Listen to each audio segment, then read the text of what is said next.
दोस्तों, हम सबको बहुत अफसोस हुआ ये फ़्लाइट जो क्रैश हुई है अहमदाबाद में। बहुत सारे अंदाजे लगाए जा रहे हैं कि इसकी वजह क्या थी, और बहुत से ऐसी चीज़ें कही जा रही हैं जो हो सकती थी, मगर जैसे कि दोनों इंजन्स का एक साथ फेल हो जाना अचानक, तो ये एक अजीब व गरीब बात है। सबकी बातें सुनने के बाद मेरे जहन में एक चीज़ चल रही है, वो ये कि क्या ये किसी ने जानबूझ के किया है। मुझे इसमें कोई हैरानी नहीं होगी जान के कि अगर ये पता चले कि ये सब कुछ किसी ने किया है।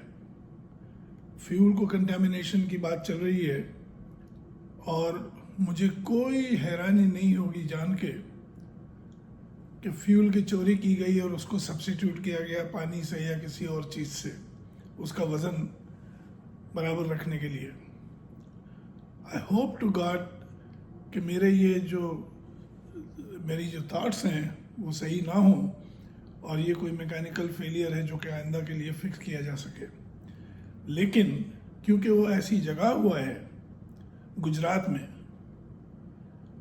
ये वही गुजराती हैं जिन्होंने हिंदुस्तान के टुकड़े कर दिए थे। जनसंघ ने, वीएचपी ने, आरएसएस ने। इस फ्लाइट में एक फॉर्मर चीफ मिनिस्टर भी थे। मुझे पता नहीं, मुझे खुद को यकीन है, इंशाल्लाह हो सकता है कि मेरी दुआ है कि मैं गलत साबित हूँ इसमें, लेकिन ये फ्यूल कंटामिनेशन की बात जो है वो ज़्यादा जहन में आ रही है, और कुछ एक्सपर्ट्स ने इस बात को कहा भी है कि इसके अलावा और कोई चीज़ शायद मुमकिन नहीं थी। तो आई होप कि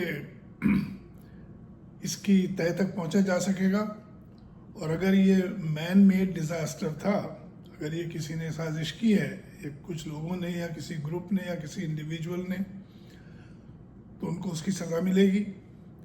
मुझे बार बार एक चीज़ और आती है ख्याल में कि गुजरात और गुजराती सारी दुनिया में दुनिया भर के क्रिमिनल काम करते हैं, और कोशिश ये करते हैं कि वो काम करें जिनमें वो पकड़े ना जाएं, क्रिमिनल ना कहलाएं। जैसे कि टैक्स इवेशन, जैसे कि मनी लॉन्ड्रिंग।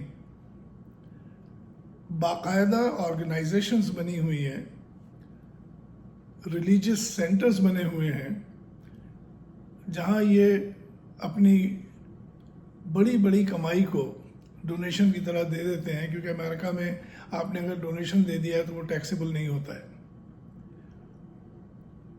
और फिर बाद में कुछ 1-2% काट के वही रिलीजियस इंस्टीट्यूशन जो है वो इनके पैसे वापस कर देता है।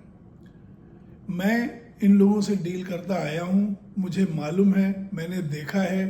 मैं ऐसे लोगों को जानता हूँ जो पहले यहाँ आए थे अमेरिका किसी नाम से, उसके बाद में दोबारा आए वो किसी और नाम से, पासपोर्ट्स बदले गए, नाम बदले गए, और आज भी वो यहाँ सराउंडिंग में हमारे शहर में, डैलस में, और जहाँ तक मैं जानता हूँ ये बड़ी कॉमन प्रैक्टिस है। Financial crimes are like everywhere, और ये सब चीज़ें ये दिखाती हैं कि पैसे की लालच